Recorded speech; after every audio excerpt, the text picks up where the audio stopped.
let's start off we're going to prognosticate about what's going to happen in 2025 today, because we're going to talk about what I say is the sixth C of Arizona. There are the 5 C's of Arizona: copper, cattle, cotton, citrus, and climate. But I feel like construction is that sixth C. Say it again, because I agree. Oh, yeah. So we're going to talk to Kim Davids. We have her on the line. She's the president of the Arizona Builders Alliance.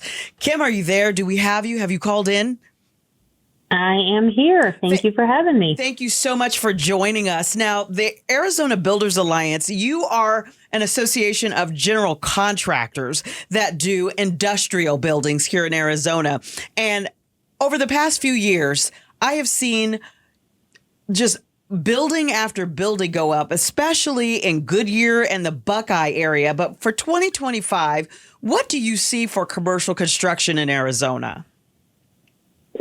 So we also our membership is also comprised of a bunch of subcontractors as well. So not just general contractors. So it's really, and I love the fact that you touted the construction as the 6C of Arizona, because that's what it feels like. It's, the time right now is so, we're on fire here in Arizona from the construction standpoint. You're right, out in the West Valley where there has been vast amount of land.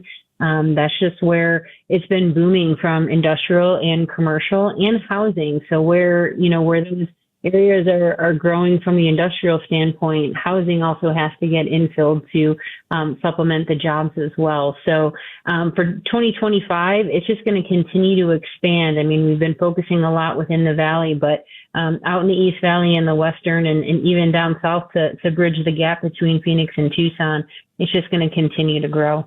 There are arguments now over visas and roundups and everything else. Do you guys, is there a fear that you guys are going to lose workers this year because of a government deporting many people who work in the construction industry?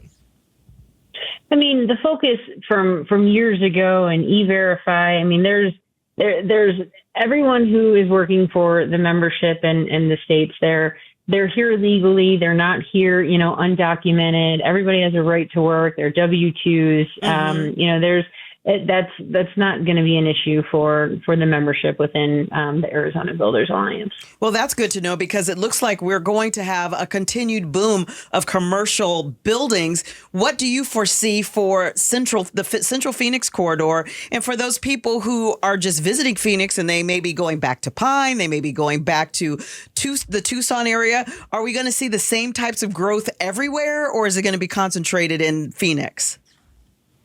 I mean, Phoenix has been the 5th largest growing city in the nation and will continue to be so. But I mean, there's a lot of work out in Yuma, up in northern Arizona, and Tucson continues to grow. And I think the state is just a very popular place for businesses and industries. We're finally on the map for being a place where people want to do business. We're very business friendly here in Arizona. Well, my dad was in the construction industry, and that enabled him and my mother to send me to school. I didn't get a free ride or anything like that. Mom and Dad wrote a check. Of course, I went to school in the 80s, so it was cheaper. Yes. So there's that. Yeah. But trade schools, do you feel like we need to have a society, as a whole society, should encourage people to do trade schools as well? Because these are our future, I know that these are our future millionaires. Absolutely. I think, it's funny. I went into construction and, I have a civil engineering degree. And have I ever used anything from my civil engineering degree? No, I learned the majority of what I learned from being in the field and learning from those, that have paved the way before me. And, while I never swung a hammer and I wasn't in the trades, knowing that is a viable opportunity and the money that you can make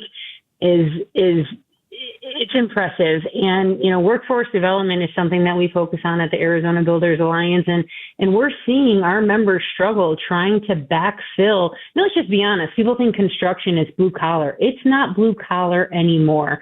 There's so much more technology and innovation that's happening around building that it is such a lucrative career. It has definitely served me well And when you look back, and if I were to do it all over again, I wouldn't choose any other profession but construction. But the trades, the Arizona Builders Alliance, we currently have an apprenticeship program for electrical programs. We're going to expand that into mechanical and plumbing and also carpentry in the coming years. And we really need to focus on, people don't necessarily need to go to a 4-year college to have a lucrative career in construction. To become an electrician or a carpenter or whatever. How wide open is it in your experience for women in this field? Because I feel like there is a huge opportunity for us to take over when it comes to these types of trades.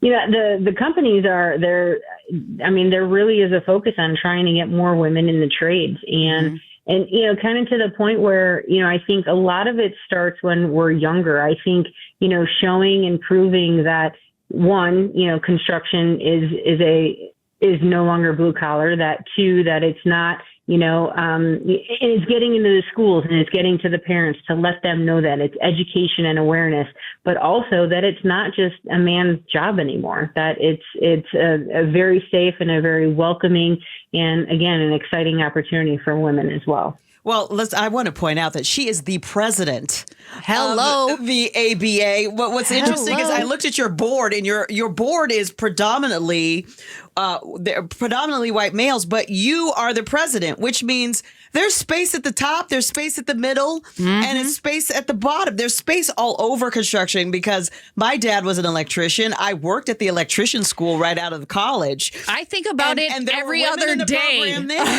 And so Kim, thank you. You know what? When we fill in, we're going to come back and call you. You're going to be our standard call. When you hear from me, I'll be saying, I have a friend who needs a job. It's me. And number two, I love it. I'll be saying what's going on with the builders, because that is where I keep telling people AI cannot build your house. There might be a giant machine that can mold it, but somebody's got to run it. So, Kim, thank you so much for joining us. We really appreciate it. We're talking to Kim Davids. She is the president and CEO of the Arizona Builders Alliance. And I just want to point out again that she's talented. Yes. She's able. She happens to be female. I'm throwing that in last. Yes, based on all she said that she's done. So there's room at the table for everybody. Just I love this. Be the best at what you are. Kim, thank you so much. We wish you a tremendous 2025. And thanks for joining us here on KTAR. Thanks for watching Outspoken with Bruce and Gatos. Tap to watch more from KTAR News and click the button in the middle to subscribe.